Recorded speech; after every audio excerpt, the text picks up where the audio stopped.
ಬೀದಿದೀಪ ಜನನ ಮರಣ ನೋಂದಣಿಯ ಸರ್ನೇಮ್ ಗೊಂದಲ, ಪಂಪ್ ಆಪರೇಟರ್ ಸಮಸ್ಯೆ ಹಾಗೂ ಕೋವಿಡ್ ನಿರ್ವಹಣೆಯ ಕುರಿತು ಬಂಟ್ವಾಳ ಪುರಸಭಾ ಸಿಬ್ಬಂದಿಯ ಕಾರ್ಯವೈಖರಿಗೆ ಬಂಟ್ವಾಳ ಪುರಸಭಾ ಸಭಾಂಗಣದಲ್ಲಿ ನಡೆದ ವಿಶೇಷ ಸಭೆಯಲ್ಲಿ ಸದಸ್ಯರು ಪಕ್ಷಭೇದ ಮರೆತು ಅಸಮಾಧಾನ ವ್ಯಕ್ತಪಡಿಸಿದರು. ಅಧ್ಯಕ್ಷ ಮೊಹಮ್ಮದ್ ಶರೀಫ್ ಅಧ್ಯಕ್ಷತೆಯಲ್ಲಿ ನಡೆದ ಸಭೆಯಲ್ಲಿ 2.55 ಕೋಟಿ ರೂಪಾಯಿ ಕ್ರಿಯಾ ಯೋಜನೆಯ ಮಂಡನೆ, ಮಕ್ಕಳ ಮನೆ ಸಮೀಕ್ಷೆ, ನೋಂದಣಿ ಹಾಗೂ ಕೋವಿಡ್ ಕುರಿತ ನಿರ್ವಹಣೆಯ ವಿಚಾರವಾಗಿ ವಿಷಯ ಸೂಚಿ ಇತ್ತು.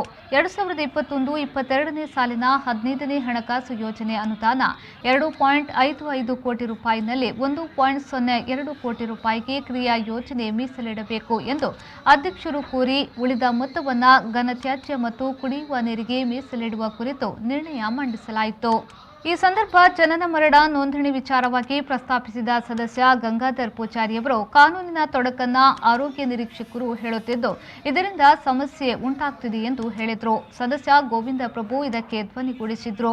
ಜಿಲ್ಲಾಧಿಕಾರಿಗಳ ಸುತ್ತೋಲೆಯ ಪ್ರಕಾರ ನಾವು ಮಾಡ್ತೇವೆ ಎಂದು ಆರೋಗ್ಯ ನಿರೀಕ್ಷಕರು ತಿಳಿಸಿದ್ದು, ಸದಸ್ಯರ ಅಸಮಾಧಾನಕ್ಕೆ ಕಾರಣವಾಯಿತು. ಸದಸ್ಯರಾದ ಲುಕ್ಮಾನ್, ಪಿ ರಾಮಕೃಷ್ಣ ಆಳ್ವ, ವಾಸು ಪೂಜಾರಿ, ಮುನೀಶ್ ಹಾಲಿ, ಸಿದ್ದಿಕ್ ಗುಡಿಯಂಗಡಿ ಅವರು ಮಾತನಾಡಿ, ಸರ್ನೇಮ್ ಗುರುತಿಸುವಲ್ಲಿ ಗೊಂದಲ ಏಕೆ ಎಂದು ಪ್ರಶ್ನಿಸಿದರು. ಇನ್ನೂ ನಿಮಗೆ ಹೆಚ್ಚಿನ ಬೇಕಿದ್ರೆ ಸ್ಥಳೀಯ ಸದಸ್ಯರು, ಅವರಿಗೆ ಪ್ರತಿಯೊಬ್ಬರಿಗೆ ಒಂದೊಂದು ವಾರ್ಡ್ ಅಂತ ಇರ್ತದೆ, ಯಾರೇ ಜನಗಳು ಬರುವವರಿಗೆ ಅವರಿಂದ ಒಂದು ನೀವು ನಿಮಗೆ ಅದರ ಬಗ್ಗೆ ಏನಾದ್ರು ಡೌಟ್ಸ್ ಇದ್ರೆ ನೀವು ಒಂದು ದೃಢೀಕರಣ ತಗೊಳ್ಳಿ, ತಿಳ್ಕೊಂಡು ಹೇಳುದು. ಇಲ್ಲಿ ಮೀಟಿಂಗ್ ಅಲ್ಲಿ ಮಾತಾಡಿ ಪುನಃ ನಿಮ್ದು ಪುನರಾವರ್ತನೆ ಆಗಬಾರ್ದು. ಇಲ್ಲಿಗೆ ಮುಗಿಬೇಕು ಒಂದು ವಿಷಯ, ನೀವು ಮಾತಾಡಿ ಸಾಕು, ಒಂದು ವಿಷಯ ಕೇಳಿ. ಇದನ್ನು ಹಾಗೆ ಜಾರಿ ಮಾಡಲಿಕ್ಕೆ ನಿಮ್ಗೆ ಆಗ್ತದಲ್ಲ, ಹೆಸರು ಯಾರು ಸುಳ್ಳು ಹೇಳಿ ಏನು ಮಾಡಲಿಕ್ಕೆ ಆಗುದಿಲ್ಲ. ಅವರವರಿಗೆ ಅವಶ್ಯಕತೆ ಈಗ SLC, ಈಗೀಗ SLC ಕಂಪಲ್ಸರಿ ಬರ್ತ್ ಸರ್ಟಿಫಿಕೇಟ್ ಮಕ್ಕಳದ್ದು. ಅದಕ್ಕೋಸ್ಕರ ಬಂದವರು ನೀವು ಸೀದಾ ಏನು ಎಂಡೋಸ್ಮೆಂಟ್ ಕೊಟ್ಟರೆ ಕೋರ್ಟಿಗೆ ಹೋದವರು 3-4 ತಿಂಗಳು ನಡಿಬೇಕು, 8,000 ರೂಪಾಯಿ ದುಡ್ಡು ಕೊಡಬೇಕು. ಯಾಕೆ ಕೊಡೋದು? ಪುರಸಭೆ ಖರ್ಚು ಮಾಡೋದಾ? ಅಲ್ಲ, ಇದು ನಿಮ್ಮ ವೈಯಕ್ತಿಕ ತೀರ್ಮಾನ ಆಗ್ತದೆ.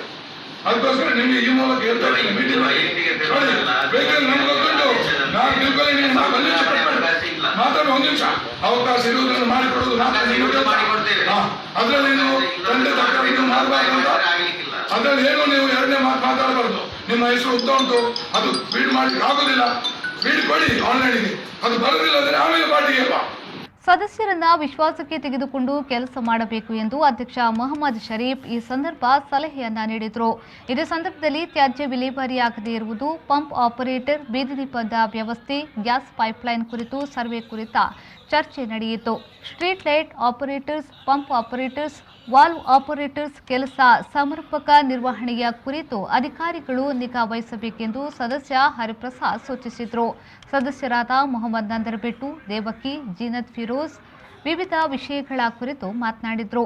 ಉಪಾಧ್ಯಕ್ಷೆ ಜೆಸಿಂತಾ ಡಿಸೋಜಾ, ಮ್ಯಾನೇಜರ್ ಲೀಲಾವತಿ ಈ ವೇಳೆ ಉಪಸ್ಥಿತರಿದ್ದರು.